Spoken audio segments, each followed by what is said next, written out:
Yo, what is going on, people? Welcome to Throwdown Your Questions, episode 426. I'm your host, Tony Polanco, and tonight I'm joined by my co-host, who's in another city, Mr. Emilio Lopez. What's up, people? How's it going? Well, he was always in another city from you, so in a different city, you know. I'm in a different place. There's a different new environment around me. Yeah, you're probably going to see that happen. You're probably going to see that happen at least another 2 more times this year. We also got Chris Seeley in the house. Oh, hey, what's up, everyone? Adam Vale. How you doing? Carlos Romero. Oh, just looking at Manny's feed, it feels like we're in like those news shows, like now reporting from Sarajevo. Yeah, he's like perfectly centered and shit. Yes. You know? All right, we got Brett Murdoch in the house. What up, party people? And of course, Mr. Brian Manjoma.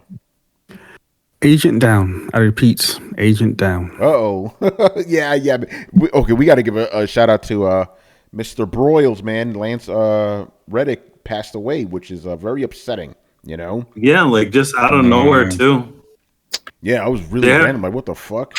You know? They haven't even really gone in. Nobody's, I mean, obviously his wife said something on his Twitter, but yeah, they haven't actually gone into detail as to what caused his passing. Yeah, they just said natural causes, but you know.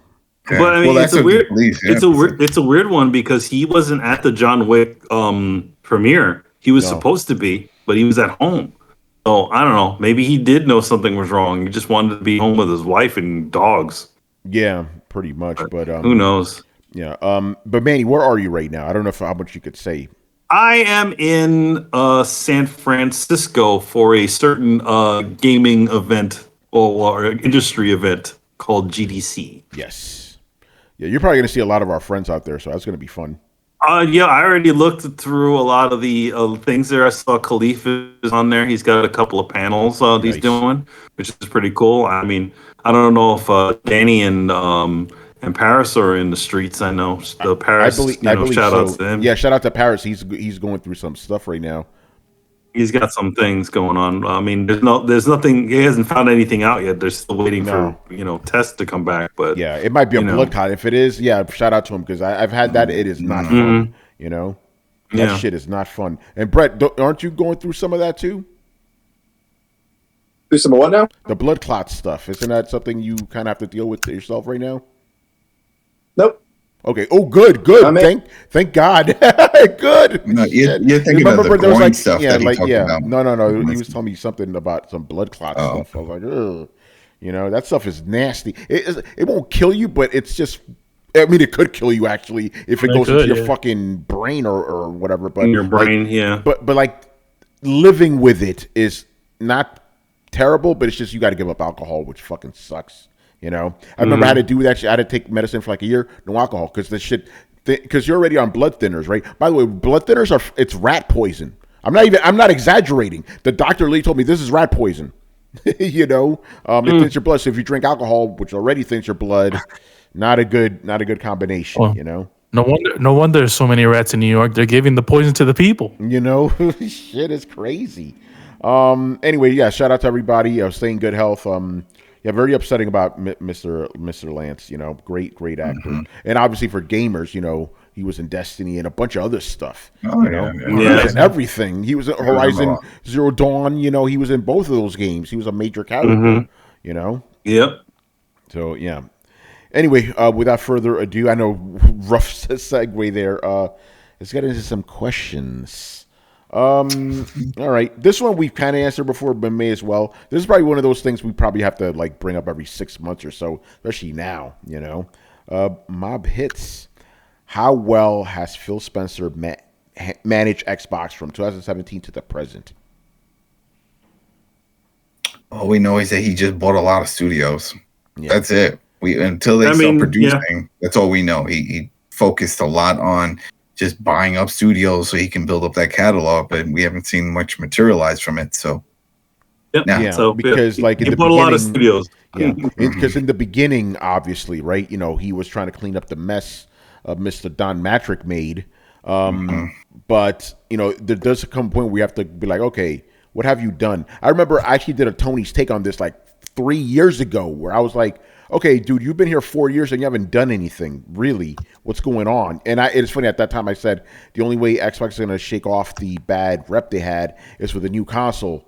We have the new console, and the rep hasn't gotten any better. Like, it's gotten better than the Xbox One era for sure, but it hasn't, like, vastly improved. You know? I think that the make or break is with these big titles like that Starfield stuff. If these big titles that they put a lot of money into new IP and they bomb, then that's it. Then it's like, yo, you just like you canceled all these other games, Fable and all them, because he was supposedly saw some of the product and was like, nah, this isn't gonna fly. Well, that would be on him on this one, and then yeah, it's a failure because they put so much time and money into this game. And if it doesn't live up to expectations, which are pretty high, then it's a failure. It's a failure. And I was like, shit, then what can we expect from all the other studios that really weren't hyping anything big, right? From what all the studios we bought that they picked up. This is the biggest one, right? The biggest title that's it is, yeah. So But again, the question is, like, what do you think of his performance in the last 5 years? Not what he is going to do. What do you think he's how well do you think he's done in the last 5 years? At least a B plus, not just for the studio, but for what he's been pushing with the Game Pass and really focusing on it and going all over the place, doing interviews and everything he can to just to really get out there, put it on all these platforms. That's more than what Don was doing.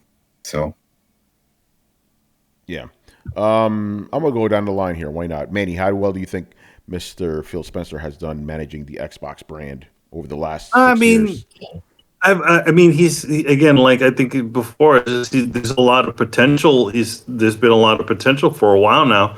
It's just the thing is that we're just sort of waiting for implementation when these things are going to actually start dropping.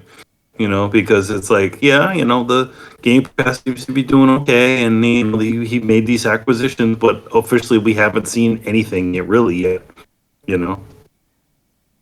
Yeah, Carlos. So is the question is the last 5 months or the last 5 years? From 2017 till now. Okay. Yeah. So I feel like I'm kind of leaning toward where Adam's saying, like kind of like a B grade for a couple of things. Number one, the worst part of his tenure is the games, which technically is the most important part. I was about to say that's the most important one right there. So to be fair, it's more of an incomplete, but I will say B because he did take the reins during the height of the Xbox One era, which is, you can say it's the height of the Xbox One era or the lulls of the Xbox One era. And now that we transition to a next generation console or to a new generation, the gap is closed. I'm not closed, like decreased from last generation. So, Xboxes are selling better than last generation. So that's an improvement. Game Pass was, rolled out, and it's primarily a success in terms of just, the user experience and a lot of the stuff that they've implemented. So in those senses, I do give them credit. I do give them credit for acquiring all these studios. If you can't beat them, join them. So their first party studios was just Halo, Gears, and Forza, and now they've acquired all these studios. So now they can promise their customers something, or at least the promise of something. But yes, the fact that they haven't released games at a constant rate, first party games, whether they're primarily I'm talking about AAA games or double A to AAA games, they haven't had a constant flow. Just with how many studios they have. So yeah, that's the huge negative. That's where I will deduct a bunch of points. But everything else, I feel like it's been primarily a success. Brett. You guys bring up a lot of good points. My thing is kind of, I think context is important. It's kind of, I feel like he's done as good a job as he could given the shit show that he was handed. I can't really think of what I would expect more. It's kind of the same deal as everybody else. Like, I'm not disappointed. I suppose I could say, well, if he could have magically manifested games out of his ass, that would have been nice. But I feel like that's probably a little too soon to tell. So it's given the acquisitions that he's done, that alone. I mean, for me, you all know I'm a Bethesda stan, so like, just getting Bethesda and getting Starfield on their console to me is a huge fucking win. I haven't seen an exclusive that big on Xbox in a decade or more. I mean, like, there's been fatigue with a lot of their major franchises. I haven't seen a new game with this much traction since fucking Elden Ring. So it's, to me, just getting that is a pretty big win, because I know that they're going to produce stuff. And so as far as I look at it, like, this generation in the last 5 years, directly due to him, they have put me firmly in the I can't not get an Xbox now. I like Bethesda games. When am I just not going to get an Xbox? So I could see, like, there's difference made. Xbox is selling better. Good acquisitions have come. Would I expect AAA games to come out in less than 5 years? Not necessarily. I mean, we're kind of at the point where can't say that much longer. The gotta have something has to be coming in the next year, maybe two. Beyond that, that's when we really know whether he succeeds or fails. But looking at where it started and where it ended, I'd have to say he's been pretty successful for it. I mean, especially when you're grading on a curve with, other people in similar positions like Lion Ryan. I don't think that he's, I guess, I don't even know how to put it other than you got to grade it on a technical scale. On a technical scale of like communication, business foresight, direction, branding. He's done well on all the things. Yeah, and we see him doing something. It's not like, he took over and then he just went silent. We see what he's going with, his direction. Get the studios, get a service like Netflix, build it up, and everybody will just come. So we get that, but like we all say, and we keep saying it, we got to see the games. He's got the studios. He's got studios that we know and respect. They just need to start producing. Well, here's the thing that I'm realizing. Since we're now 5 years in, or 6 years in, right? Mm-hmm.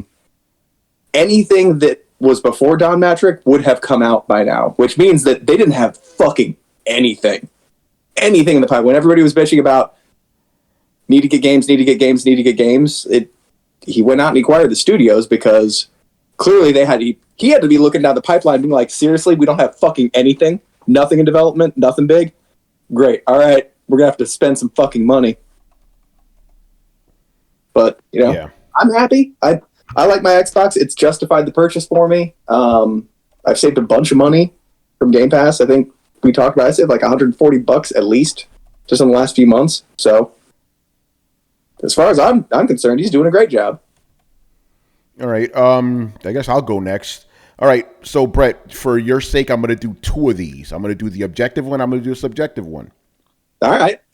I think, objectively, given all the hurdles he's had to go through and all that, I'm gonna give him a B. I think he's done a good job, not only like bringing Xbox back from the brink that Don Matrick created, but also just being like he's the only head of a gaming division that you could actually, he's affable, he's like, you could actually imagine like, hey, this guy's actually about that life. He actually really cares about what he's talking about. So I think being like a front man like that, I think he's doing a good job. So I'm kind of going with Dumeke says in the chat. It's like, I give him an S right there for that. Right. But the games aren't there. He's been honest too. He's been honest. Yeah. The games haven't been there. That's big for me. Yeah. So I think a B is objectively fair. Personally,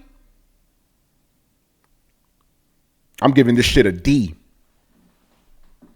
There's no is fucking. That just how Xbox is doing now? Yes, yeah. Because remember, they said 2017 till present. I only care about what's happening right now. Remember, Brett, I gave you the objective stuff. Now I'm going to go in with the subjective stuff. Right? Yeah. No, there's no fucking games. No reason for buying Xbox.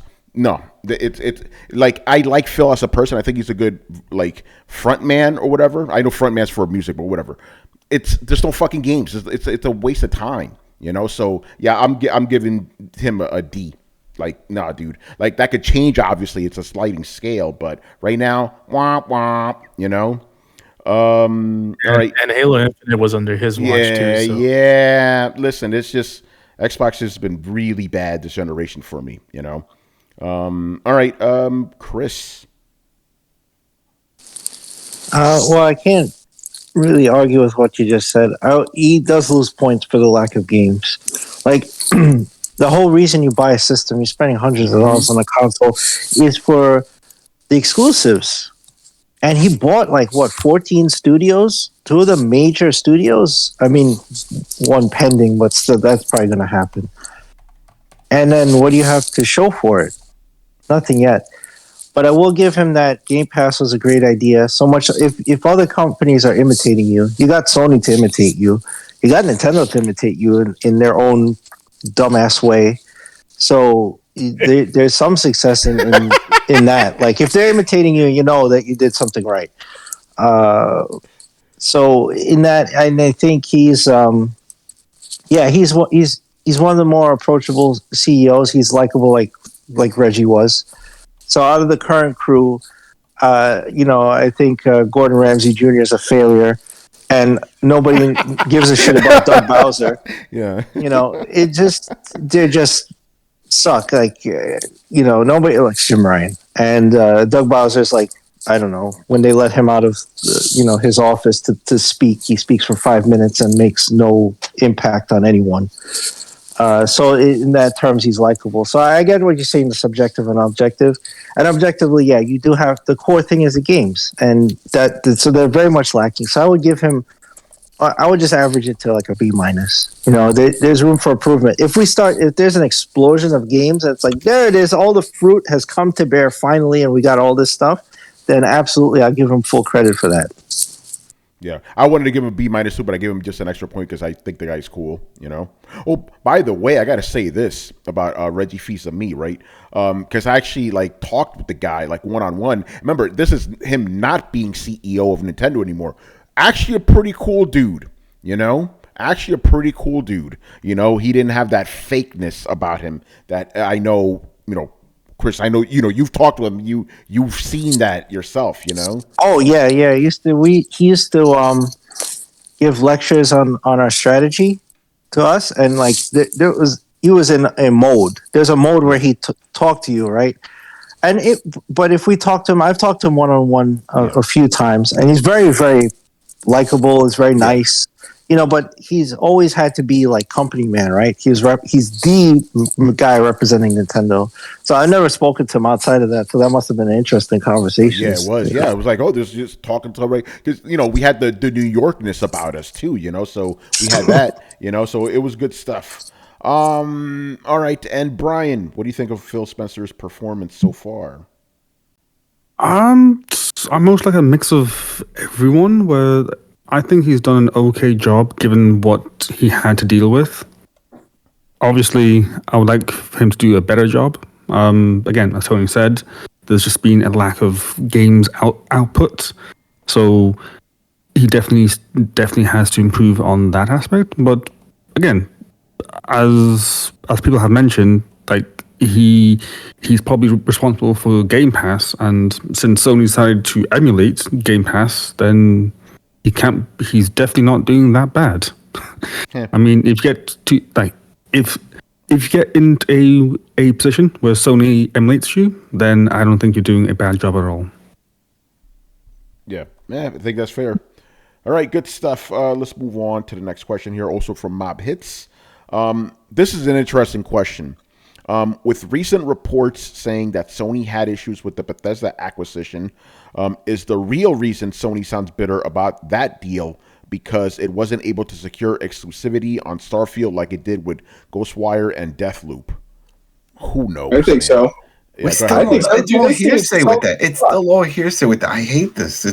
Unless we see a document that actually... Yeah, it's all them saying it. There's no proof that was ever a thing. So they could say all kinds of shit. Every time another game comes out from Bethesda, they could say, hey, they said that was coming over too. Okay, well, let's rephrase it then.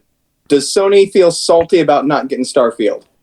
Oh, sure they are. Hey, of course. Who wouldn't? Probably, Yeah. I think that's a question. Yeah. Unless it flops, then they're like, look, we knew it. We dodged it. Look at this bullshit right here. Mm-hmm. Yeah, I don't know if it's that they thought they were going to get exclusivity, but like I'm pretty sure they can at least deduce like, well, this would have been on our system if they didn't buy the fucking company, and they seem pretty salty about that shit. Well, if you hear the way that the Activision talk about their relationship with Sony, they say that they're pretty bullish with all the publishers, as if like they're doing the publishers a favor because of their install base.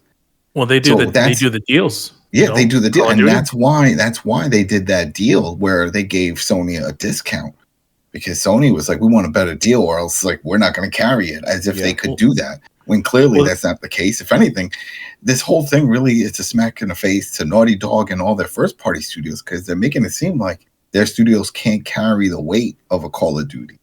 It's like, so a God of War, that's a good sell, but you're no Call of Duty. Think about it like this: it's Sony had relationships with both Bethesda and Activision. Bethesda, they had Deathloop as a time exclusive. It was a time exclusive for PlayStation. A year. And now Microsoft acquired Bethesda, and now all the mainline games and, quite frankly, the big games, Starfield and the Elder Scrolls and the Fallouts, those are going to be exclusive to Game Pass and PC, I guess. And now, who else do they have a PlayStation has a good rapport with in the last couple of generations? And it's Activision and Call of Duty. They have the marketing deals with that. And now Xbox has acquired them. So, going back to the question, it's hard to say what type of deals they had in place. They had a previous relationship with those types of things, but it's safe to say that they're pretty salty that they acquired Bethesda, just by seeing how they've reacted with the Activision stuff. Oh, yeah. Fucking crazy, man. But then it makes you wonder, like, going forward, like, once this whole thing is said and done, right, win or lose, how are other publishers or even Activision as a whole going to see Sony? How are they going to perceive them? And it's like, shit, look what you did, because you didn't hurt. I can understand if it was like a hostile takeover, one of those like that Vivendi, Ubisoft. That's different. This was like a handshake. Everybody involved was all for it because they're all going to get a lot of money, at least the shareholders and stuff. And then you just cock blocked it because of what? Because you if we go based off of that quote that the Activision CEO said that Jim Ryan said, it was like, I just don't want this deal to go through. I don't care about Call of Duty. I just don't want this deal to happen. So it's going to be interesting to see how other publishers see them. And then also, what's stopping Microsoft after this from picking up other ones? Is this like a stopgap now? Like, is this going to be one of the things the CMA says, hey, listen, fine, you can go with this Activision deal. This is a big one, but no more. No more big deal. You can't buy Ubisoft if they go on sale. You can't buy EA. We don't know. Could they do something like that? Could any of these? Any of these organizations put a block from them gobbling up other larger ones? Yeah, I think, maybe. Like I said, remember the whole thing with Activision was it wasn't that Microsoft sought to buy them. Microsoft came to them, right? But I think obviously after Activision came to them. Yeah, Activision came, and it's very important to think that. So it's not like Microsoft's just gobbling up companies, right? But after all this shit, I guarantee you Microsoft's going to lay back. They're like, we're not buying nobody right now. Maybe they'll buy some small companies nobody gives a fuck about, but like big ones, they're probably going to chill on that, Yeah. And the one thing I wanted to bring up, with regard to, the way Sony's acting, right? You got to kind of, I know people don't want to do this, but you got to see it from their perspective, right? They like the deal they currently have. That deal's about to change. So naturally, they'd be upset about that. So take it how you will. Just playing devil's advocate here. I understand that point of view. If I was Sony, I'd be like, fuck that shit. I'm going to fight this tooth and nail. I don't want you to fucking buy them. That's where I would come at it from. Here's the other thing I was thinking of. Let's say this deal doesn't happen. Activision goes on as business as usual. And when it's time for the next deal, which is supposed to be 2024, because that was originally, right? It was like, we're going to honor the remainder of this contract. What's to stop now that Activision is all bitter that they even offer that type of? What if they, no more exclusive, no more. We're not doing that deal. We're going to do it with fucking Valve or something. They got. Well, it depends whether they sign like that extended deal. Because you're right. The original deal ended in 2024, and then they were going to give Sony another 3 years, right? Yeah. But now they're saying we're going to give you another 10 years. But you're right. What happens after that. You're right. So basically, I'm asking the same thing. You're asking just later on. It's like what happens after that 10-year deal is done, if it goes that way. So they could be like, you know what, Sony, nah, we don't want to deal with I'm thinking even before that. If this deal doesn't happen and they just stick as business as usual, which is that remaining contract with Activision, and Activision is bitter and says, you know what, we're going to change it because once it's time to go back to the table to work out a new deal. What if they say no more exclusive for you guys? You're going to play just like everybody else, and no more discount for you. Yeah. Well, Activision won't really have Xbox is going to be the one that ultimately makes that decision. Activision won't be in. No, you're saying if they own it, if they get there. That's what I'm saying. If it doesn't happen, if the deal doesn't happen. Yeah. You're right. Because you're right. That's like, Sony, you blocked us from getting all this money. Yeah, that's it exactly. But that's it. Microsoft and them said they're going to give us some money instead. We're going to go with them. You'll still have it, but you're not getting any of these discounts. That's all. I see what you're saying. Yeah. You also have to take into account who's the one that generates the most revenue for Call of Duty right now. Sony and PlayStation. Yeah. So but that only matters so much with Call of Duty. What do you mean? Call of Duty fan base is what's a nice way of saying rabid enough to follow the franchise pretty much wherever it goes, man. Oh yeah, well that's why Sony doesn't want this to happen, because again, look what happened with the PlayStation outage, right? They lost a lot of people. They're like, I can't play Call of Duty on PlayStation. I'm buying an Xbox. They're afraid of that, And I know it's kind of funny. It's like I think it's like Microsoft said only 3% would go. It's really more like 25%. That's a lot. And at least. At least, yeah, exactly. So I totally understand that. Again, if this deal, hypothetical right now, if this deal was happening and Call of Duty wasn't part of it, it'd already be a done deal. Just like Bethesda. It's like with Bethesda, like, oh, that's kind of interesting. That's pretty big. We moved on. But this one is like, oh shit, Call of Duty. That's the main sticking point. I don't care what Sony says. It is about Call of Duty at the end of the day. I feel like this whole scenario when it comes to Activision, it's all business stuff. If the deal doesn't go through, then their business decisions are going to be just business decisions. They're not going to be emotional ones like a Nintendo would do back in the 90s or today. I feel like a lot of this stuff is motivated more towards making as much money as possible, and I feel like having a good relationship with the biggest console seller would be beneficial for both. If it's sold, if it does sell, the sale goes through, then I could see them being more vindictive because Big Daddy Phil has all the money going around in the Microsoft backing, so they could do stuff like that. But when they're independent and their own public company, it's much harder to do that. Be like, next shareholder meeting for Activision, we're doing some bad things to PlayStation because we're gonna show them for doing that. No, they're gonna be pissed and the value's gonna go down. Yeah. All right. Any more thoughts on this? All right. Man, they want all this fighting over duty, man. They fighting over duty. Yeah. By the way, Manny, I bought it. Oh, you got it? Yep, nice. I got it. And a hat, and an N7 hat, Nice. Good stuff. The cool thing about the hat is it's like kind of 3D-ish, but it's also black. So it's like if you don't know, you know what I'm saying? If you know, if you don't know, it just looks like a regular hat with some kind of interesting design on it, I have a Ghost of Tsushima and a Merciful Fate hat that look like that. Nice. All right.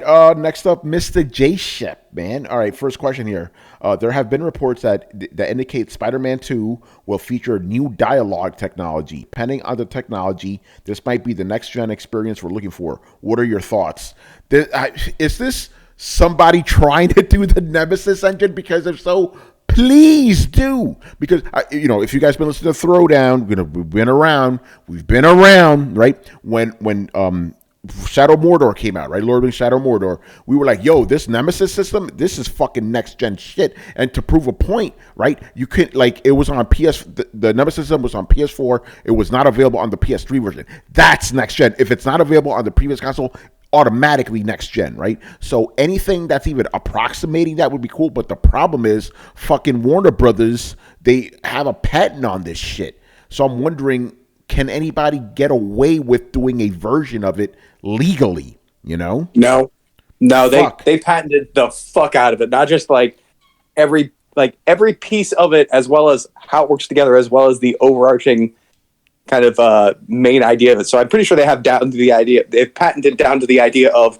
a nemesis system, as in a system where an enemy remembers you and adjusts its actions accordingly. I'm pretty sure just that they have patented. It's fucking bullshit. What about an ally system? Your friends remember what you said and did. You know, like, I mean, that might be possible, but yeah, I'm still pissed about that because we could have had that shit years ago, but they decided to stifle it and then never use it again. It's infuriating. It's like, sell it to people, license it, make money. You know, it's like they're just hoarding their toys and shit. No, nobody gets this shit. It's like, you can make money off of that. Give it to people, you know? But no, they're being dicks. So yeah, if the new Spider-Man has something equivalent to that, that'd be fucking great. And yes, it would be next gen, you know? Absolutely. You know, and this is shit we always talk about. Next gen isn't just about graphics. We've kind of plateaued with graphics. Like, you got to give us some shit that's underneath, you know? Hold up a minute, though. Did we just say that implementing a system that we had for the PS4 is next gen? Ironically, yes. I caught that too myself. But think about it. That thing is the closest thing to next gen we've gotten in the last 10 fucking years, which is pretty sad if you think about it. You know? Oh, God. Which is really fucking sad. Damn. You know?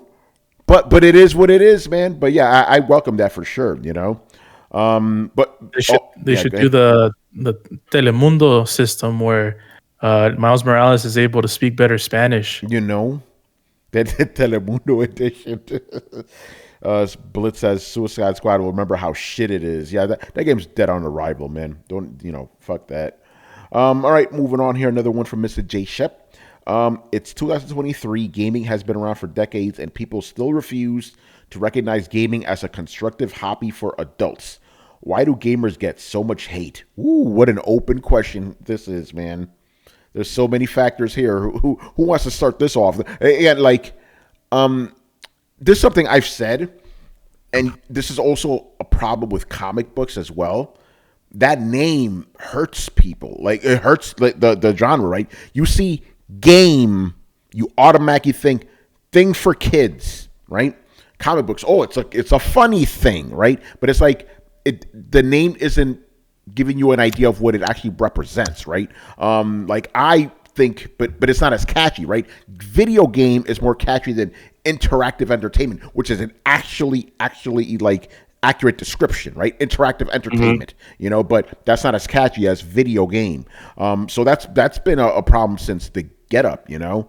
And I don't know how they're going to get around that. As for why gamers get hate, I'm going to say this, man. There's some gamers out here, the way you behave, I understand why, you know? But at the same time, a lot of it is also unfair too, you know, because the people who make laws and stuff don't understand you know, the hobby. They don't understand the culture and all that. So it's very easy to pigeonhole and scapegoat people, you know. And I don't think that stigma's going to go away right now. It's crazy, man, how like even fucking heavy metal got eventually accepted, you know, for the lack of a word. You have fucking, even if they're fucking fake and shit, you have people wearing like Morbid Angel shirts and stuff. They never listen to the fucking band, but it's acceptable now, right? But video games is still a stigma till this day. It's fucking wild. And I don't know how you could ever shirk that, you know, like you have quote unquote prestige games like The Last of Us and stuff, you know, but that's not really doing. By the way, real quick, some fucking TikToker,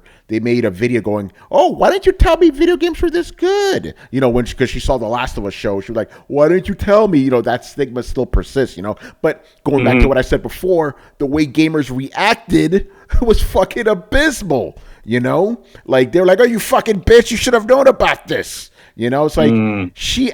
Granted, the way she said it was very snobbish, and I didn't like her tone. But she literally asked, "Can you recommend more games like that?" You could have went, "Okay, the bitch's tone was stupid. Here's some good games. Play these." But no, they just went after her. You know. So yeah. Anyway, I rambled on. Manny, go ahead. No, I mean what you said was absolutely right, man. I feel like the stigma that we're thinking of right now is a stigma that we grew up under. I feel like gaming has been more acceptable every generation. Yes. So I feel like a lot of it doesn't exist as prominently as it used to. Obviously, there's always going to be people that still fit that description. But yeah, I don't think it's as big of an issue as it used to be.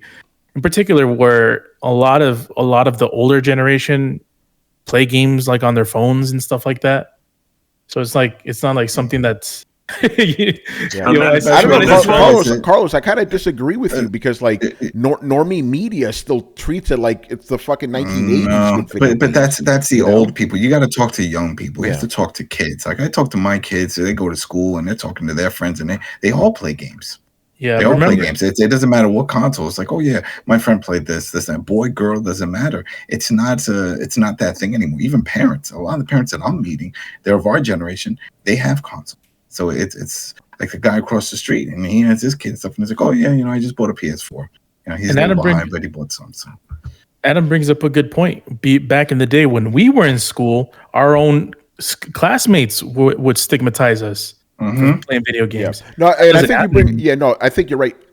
Like with it for regular people, culturally, it's not as stigmatized anymore. But I still see the media still really dogging on gamers, and gaming in general. I still see it. It's like, damn, you guys haven't really gotten with the times, have you? And how are they older people that you're seeing? Worse. Yeah, it's it's a legacy media, No, okay. Yeah. At least as a kid, when people were calling you a fucking nerd, they didn't say you were a racist in the same fucking breath. That's a whole other thing. Yeah, that's a whole other thing right there.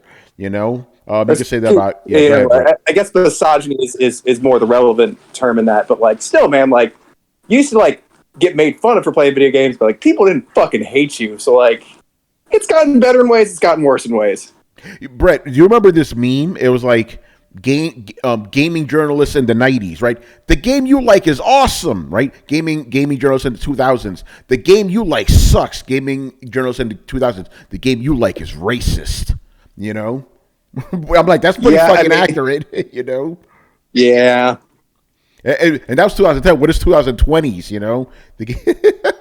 You're racist for liking video games or something like that, It's wild, man. Shit is crazy, But anyway, any of you guys have any other more thoughts on this? No, man. Yeah. All right. Let's move on then. All right, we got some sponsored questions right now, people. Who's sponsoring shit? All right, so far we got a perennial, the perennial one, the very generous Mr. Romudeth. He is sponsoring a couple of Mob Hits' questions. So first one is, what must Xbox do to improve the perception it struggles to release games? Simple. Release games. Release them. That's it. Release the games. Release the games. That's how you improve that perception. You improve the perception of releasing games by actually releasing those games. Yep, that's it. Answer that one quickly, so we'll move on to the next one. Oh, go ahead, Carlos. Real quick. He's like, no, not really. Yeah, no, actually, you can do something else besides release games. Actually, no. What I was going to say is just, you can release games. You don't have to release them every month. You can release a game every quarter, and I think the way we're starving, we'll be satisfied. So it's not like hey, just release a game every week, or just release a game every month, or every other month. No, it's like we're not even asking for that much. It's just if you released one, like imagine releasing like a big ass AAA game every quarter. So that's it. 4 games a year, man. You'd be set. We be eating, and we'll be like, that's the perceptions Yeah, you guys come up with the games. Yeah. And that's it. That's it. Thank you, man. All right. Another sponsor question here from Mr. Mob Hits. This actually no, excuse me. This is a J-Shep question. Sony has filed another patent for cross-platform NFTs. What is the gaming industry's infatuation with NFTs? Even though it's obvious gamers don't want them. I don't get it. Didn't Sony have something like NFTs you could rent?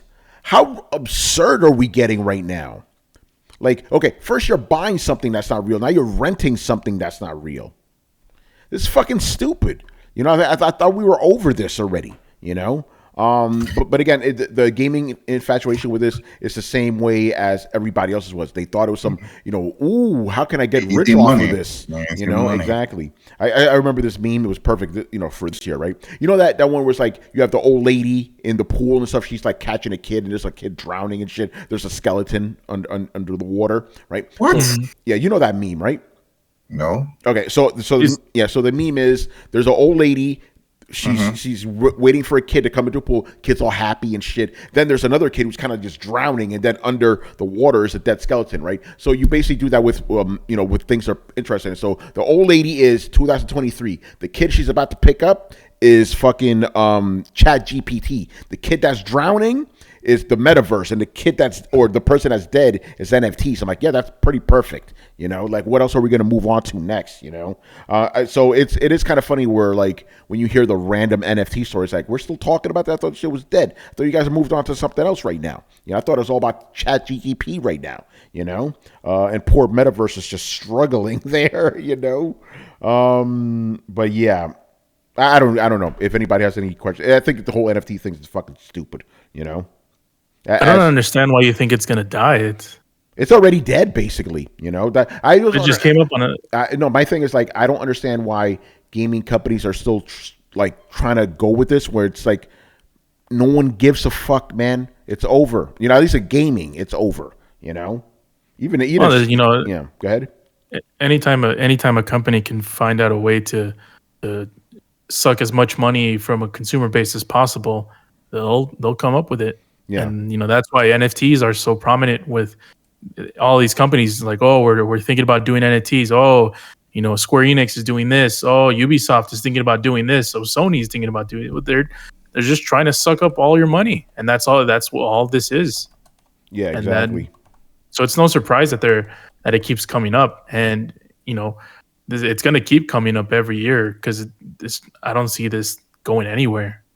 Yeah, I think with I'm just specifically talking about with gaming. Like, I don't know what other companies if they're still going with this NFT nonsense, but gamers have been pretty vocal about this one. You know, it's like, no, we don't want this shit. But you know, but rentable NFTs, come on now. By the way, I'm gonna shoot you guys. I can't believe you haven't seen this fucking meme. You know, I'll throw it into our Twitter here so you guys can see. And maybe use it for your own purposes, you know.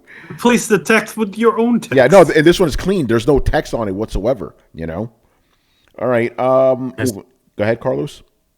I saw it the other day. It's like the mom is Elon. He's holding up Twitter, and Tesla's drowning, and Boring Company's already dead. Yeah, see, so you know the meme, you know. I saw something on Twitter that popped up. It's like, oh, your two-factor authentication it needs to be removed. It's only for Blue members. Oh yeah, that's gone. Yeah. You have Why is a security feature for your account now linked to a paywall? Yeah, it's stupid. Yeah, I had to do the authentication app route. You know, that's how I had to do it. But it's fucking dumb. That is so crazy. Yeah, it's stupid. All right, moving on here. Oh, another sponsored question. This one is, I may know this guy. I think he may have lived in a couple of boroughs. Citizen. He is sponsoring a J-Shep question. J-Shep goes, I've been introduced to a new world of gaming after purchasing my Steam Deck last year, partly thanks to you guys. Yay. See, we talk about games too, man. We talk about the shit we like, you know. See, man, we're influences. Yeah, I'll actually address that specific thing I just talked about on the Thursday show. This is the question show. I'm not going to address that. But there was some good stuff that happened in the chat over the last week. He's resting right now. But, anyway, my question is, with the success that Valve is having with Steam Deck, is there any incentive to make a new Steam machine? With today's economy, would they be able to price it affordably? No, they already said no. They said no. Oh, they already said okay. And they said no, and they were because they was in the same question when they were asked if there's plans for another Steam Deck, and he said yeah, but not for many years from now. Yeah, I said for a full iteration, so we may see maybe one with a better screen or something come down the road, whatever. But for a brand new version, we're not going to see for many years, and this is working out great for them. That was the whole thing when they tried to do the Steam machine. They did one of their own, and then they had a bunch of others. That was the problem. That was a mess. That was a mess. Yeah. And so they were like, all right, we're going to bring it in house and make everything fit to the way we want it. And the Steam Deck has been working out great for them. And so they have no plans of going back to that other model. So, which is no surprise because most people don't even bother with towers unless you're big into, doing the gaming thing. But if you could do a portable on the handheld, and obviously a lot of people willing to do it, then that's what they're going to do. Yeah, and you don't have to worry about which model do I get? It's just here's the company that makes it. Here's how much memory do you want? Go. Mm-hmm. That's it. It's perfect. Or how much storage you want? It's great. It's similar. It's kind of some parallels to Nintendo because Nintendo, obviously they had the console, the home console, and they released a Switch, and it blew up. And now it's like you don't really see them ever doing a non-portable console like a Switch. So you're right. But the same unlike Nintendo, we already know your next Steam Deck will be able to play all the other games that were on your previous Steam Deck and all the other emulators and all that. That's why it's like it really is your one-stop shop. If somebody says no friend codes either, this is it. Like you said, it's the Switch killer. You don't. It plays it all. It makes me so happy. Like I look at it so happy. My son, he's been playing. He rebeat Miles Morales on there. Yeah, and now he's halfway through the regular Spider-Man remastered. He's 6 years old, and he's already doing replays of these games. Nice. I like how many every time. Shout out to Adam. I give him credit. Every time I talk to this guy, there's always a new game that he's playing on the Steam Deck. Yeah, Marlo Briggs is the newest one that I'm playing on that damn thing.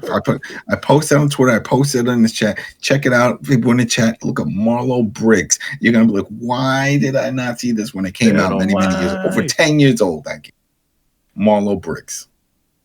That's crazy. All right, moving on here. Oh, more sponsored question because there was a lot of extra questions this week. All right, another very generous person known as Mr. Lunar Diaries, man. He is sponsoring more Mob Hits questions. Dun, dun, dun. All right, first up here, would a complete open world Resident Evil reboot work? By open world, I mean starting from the mansion and traversing through the woods and eventually making your way to Raccoon City, for example. For no reason whatsoever, Chris, you can answer this one first.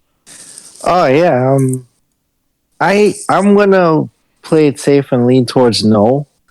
I think the bigger games don't work. We saw that with Resident Evil 6. You had this globe-trotting adventure. You had, Mr. Leon's wild ride through a city, and then he goes to like Hong Kong, and Chris Redfield goes to another country in Europe, and then he's somewhere else. I don't think Resident Evil plays well to like a big open map or just big locations. And look how they fixed it. They reduced it down, and then 7's just happening in a big old rickety house in Louisiana.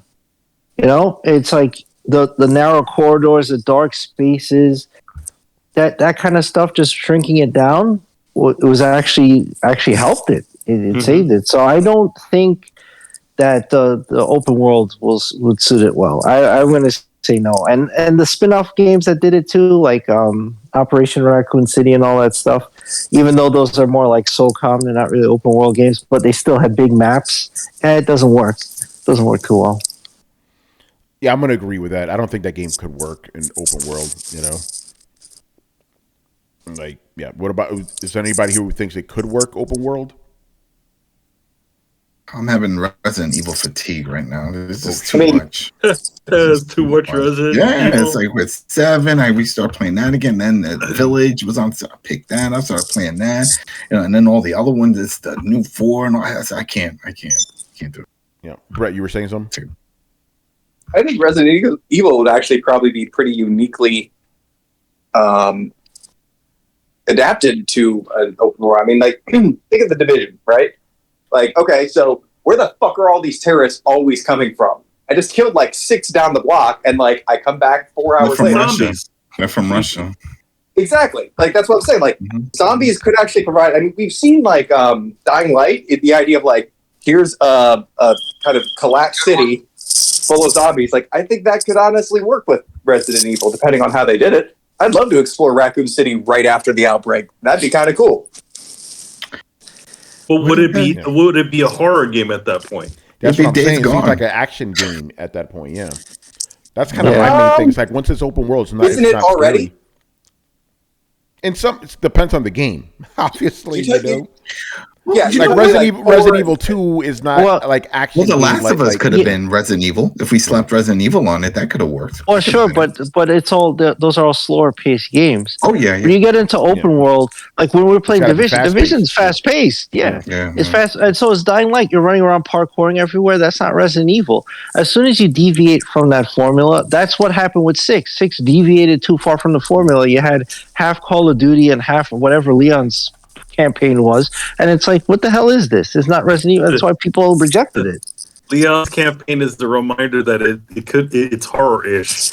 Yeah, and then Chris Redfield was a Call of Duty. You even had a different heads-up display with all the gun stuff on it. Yeah. I don't feel like we've gotten a true horror Resident Evil since they took away the fixed cameras. Like even 4, like, it's an action game. 7 was pretty fucking terrifying.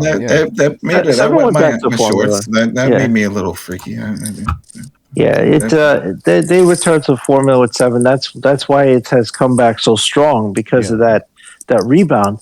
And you need that kind of like a horror element works best in corridors and tight spaces and environments, right? Yeah. That's why Dead Space works. That's why Resident Evil 7, when they revet that, that's why that works. If as soon as you open it up and you're running around a big city shooting 10,000 zombies at a time, it's not Resident Evil anymore. It's Dead Rising, right? It's Dead Island. That's not Resident Evil. Like Days Gone, I remember riding around on a motorcycle. That was pretty open world. Then I would run out of gas and have but that's not a horror game either. Even though you have zombies, it's not. It's like once you're in that open world action title, you're just changing the nature of the enemy. Instead of terrorists, it's zombies, right? So, Chris, let me ask you, why couldn't you have closed corridors in an open world? Like, just because you have the choice of which corridor to go down doesn't mean that you couldn't have like packed alleyways where you have to climb in a window and there's only one way out. And you could still have that in theory, couldn't you? No, because that's tough. You'd switch the nature of the game every time you I leave Spooky Building 1 to go down the road to Spooky Building 7.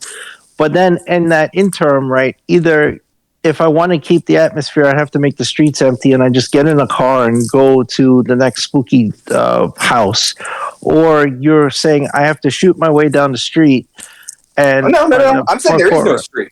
Streets full of collapsed rubble and burning fires. You have to go from building 1 to building 6 to building 3, climb up on the roof, jump over the top of that, climb back down. Like, then you're like in Dark Souls. You're not. It's not really open world.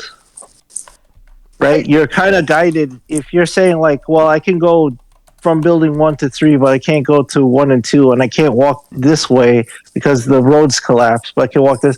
Then you're in Silent Hill territory. The map is engineered to guide you in certain directions. And once you do that, you're not open world anymore. I mean,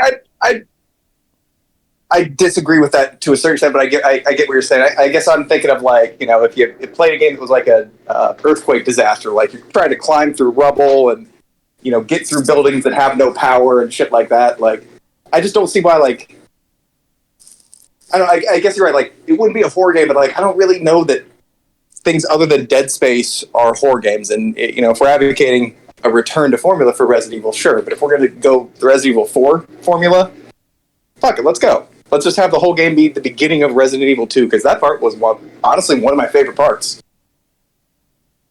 Yeah, but what you're describing sounds more like Resident Evil 6, and nobody liked that game, Well, I guess I've been describing what everybody would have liked Resident Evil 6 to be. If it didn't suck. Yeah, because remember, 5 was kind of contentious too because it was more action-oriented, and then 6 was just nothing but action, I feel like 4 is the perfect balance. Like, I can imagine. I agree. I count 4 as an action game. I don't think that you're going to lose that amount of 4 in an open world. Yeah, I get, it's how you see it. I don't see 4 as an action game. I see it as a horror game. It does have action for sure. But 7 is like, that's fucking horror. Yeah, well, that's the old school survival horror. Like, and that's a very specific genre where honestly, I don't play those games because I hate the main mechanic of a video game being that I don't have enough bullets. Yeah. I think the type of game that you're describing, Brett, would be pretty interesting. But I think once you change up it wouldn't be Resident Evil. Mechanics enough. Yeah. It's not Resident Evil anymore. Yeah. And there's a game that was on 360 that is like what you're describing. It was called I Am Alive. And this guy was in this Remember that dude? His hand was always shaking. I remember that. Wasn't that a Ubisoft game? I think so, yeah. I have it on Steam Deck. My pocket for this one, guys. Hold on. I almost got it. There it is. Daisy. Open world horror zombie game. Done. I was waiting for you to say that. Fucking horrifying. That game was scarier than any Resident Evil I have ever played, man. But don't you think this is a survival game too? Yeah, it is. Yeah. There's the aspect of the survival is in there, so which brings that and the randomness of that of the whatever is happening, like exactly. And while while that may be scary, think about the simplicity of Resident Evil. Your character never needs to eat. There's 3 colored herbs that if you mix them a certain way will cure anything. Like, so it needs that simplicity. The same way that if we were to say like, hey, you know what, Nintendo, what you should do is give Zelda Dark Souls' leveling system and weapon system and all that stuff. Then it's not Zelda anymore because that simplicity is like out the window, right? You're like, your character should have all these stats. Link should have all this shit. He should level up. You should focus points in certain areas, and then he could cast magic. Or then it's not Zelda now, is it? Right? It starts becoming Elder Scrolls or something. So what you're describing, didn't we call it Zelda when they added the fragility system and overhauled the whole? Well, that weapon fragility is just a mechanic. But if we were to say, hey, this is too simple, right? Like we like Dark Souls, so let's make Zelda like Dark Souls, right? But Dark Souls has a character sheet, right? And you have all these stats for your weapons. You level up your weapons a certain way. Do I make it mundane? Do I make it magic? Do I make it fire-based? All that is way too complicated for a Zelda play. Like, they would reject that outright. Every Zelda fan would be like, this is bullshit. I just want a boomerang and a bow and arrow and the Master Sword, and I just go and I just fight, right? That's what they want. By the way, I Am Alive is $3.74 on Steam right now. There you go. I picked up a long time ago, man. It's good. Like I said, the online multiplayer services for this game are shut down, but single player features will remain available. It's hilarious. All right, we got another question here. What the fuck was that? Hey, somebody's playing something. All right, another question here. Another sponsored question. Should Xbox shift its focus to Japanese games / developers after the Activision deal is resolved? We talked about this a million times. Like, they keep trying, and the Xbox fans don't care. There's no point. It's no point. That's not the largest market. We're in the largest market, so fucking. That's it. Yeah, like, I'm not saying give up, but it's not going to work. It historically never worked. Xbox fans don't care. No, they don't care. All right. Next up, we got Black Metal Gamer. Right. By the way, Black Metal Gamer, you asked us 2 questions. The first one you asked us, we can't answer that shit. Are you fucking kidding me? I'm not even going to repeat it here. Is he talking about midgets again? Is he doing no, not midgets, but it was something pretty like, no, dude, come on now. I could tell this dude asks us questions when he's drunk and shit. It's like, no, we're not gonna. All right. By the way, these are the last 2 questions of the night, and they're kind of interestingly related because Black Metal Gamer asked, and then Logic Wins comes in. He's like, oh, based off that question, so kind of fun stuff. Okay. Is anyone looking forward to an eventual behind-the-scenes documentary about Sony fighting Microsoft's Activision Blizzard deal? This is a whole new level of console war shit. So he's basically saying, in the future, would you like to see? I would. I want to see the behind. We talked about this. This has to be. Somebody has to make a movie about this. This is it. We have to see, especially if it keeps dragging out. Yeah. Oh, but we're going to combine all the questions, right? Logic Wins goes, based off Black Metal Gamer's question, assuming there is a Hollywood reenactment of the Activision Blizzard debacle, which actors would play the key players? So here's what he lists. This one's fun. I just have one bone to pick, and I'll get to that in a bit. He goes, here's my suggestion. Jonah Hill as Bobby Kotick. Okay. Oh shit! Yeah, that's a good one. Yeah, that's a really good one. Yeah, he's kind of weird looking. He goes, after gaining a couple of pounds, I'm guessing muscle, right? In this case, Tom Cruise as Phil Spencer. No, Vince Vaughn. Vince Vaughn looks like him. Like that's yeah. Liam Neeson as Jim Ryan. Oh shit! Why do you have a certain set of skills? Claudia Doumit as Lena Khan. I don't know either of these people. Constance Wu as Lulu Chang Miservi. I don't know who those fucking people are. Constance Chang? Yeah, I don't know. Who names their kid Constance? That's like a 1800s name. Yeah, Constance. But yeah, I like Jonah Hill. I like Liam Neeson, and I got to take out Jonah Hill was perfect. Yeah, Jonah Hill's absolutely perfect. But no, come on, it's Vince Vaughn. Vince Vaughn is fucking Phil Spencer. I've been saying that forever. But wouldn't you say Liam Neeson and Vince Vaughn are probably too old for those? It's a Hollywood reenactment. It doesn't matter. Liam Neeson. Actually, Jim Ryan looks older than him. No, I mean Jim Ryan looks like Gordon Ramsay, but you can't use him. Well, why not? It's us! It's us! What are they trying to do? Those sons of bitches! I know. You know what? Let's get Gordon Ramsay. This is a fucking dream, like thing. Yeah, get Gordon Ramsay. Yeah. Gordon Ramsay's is it's Jim Ryan. Jim Ryan. Oh man. As for those two last people, I don't know who they are, so I don't know. Okay, who are the other big players? So yeah, we got Kotick, we got Phil Spencer, we got Jim Ryan. I guess one of them was Major Nelson. Who's going to play Major Nelson?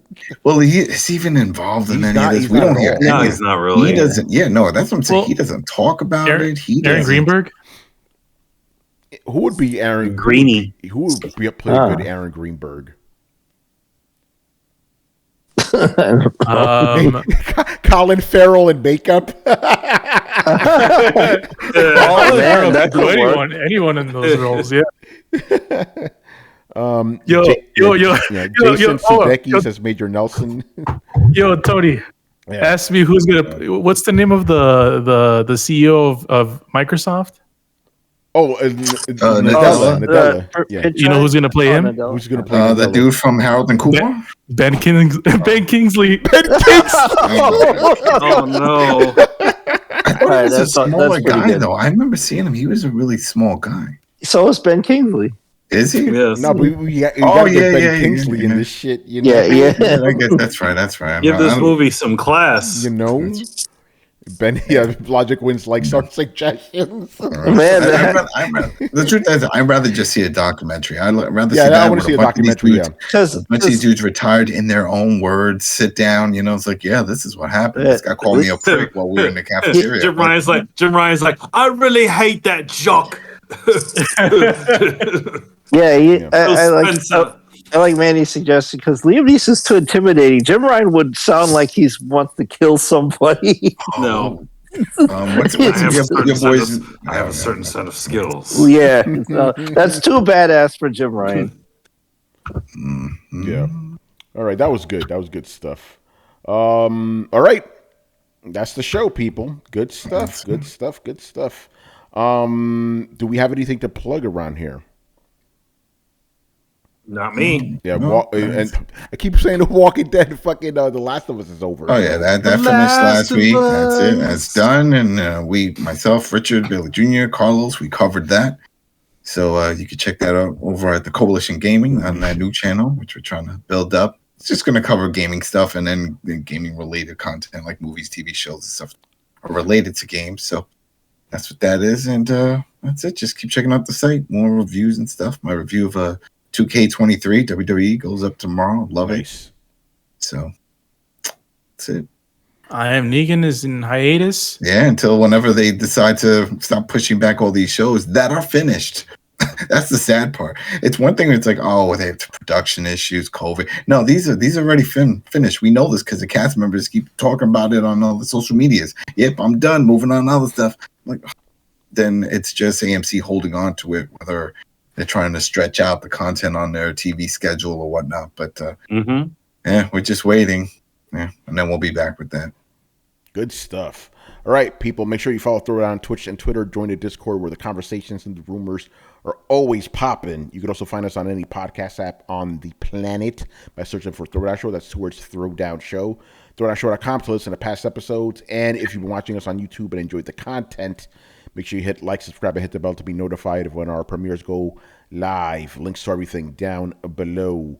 Once again, I was your host, Tony Polanco, and tonight I was joined by Emilio Lopez. See you next time.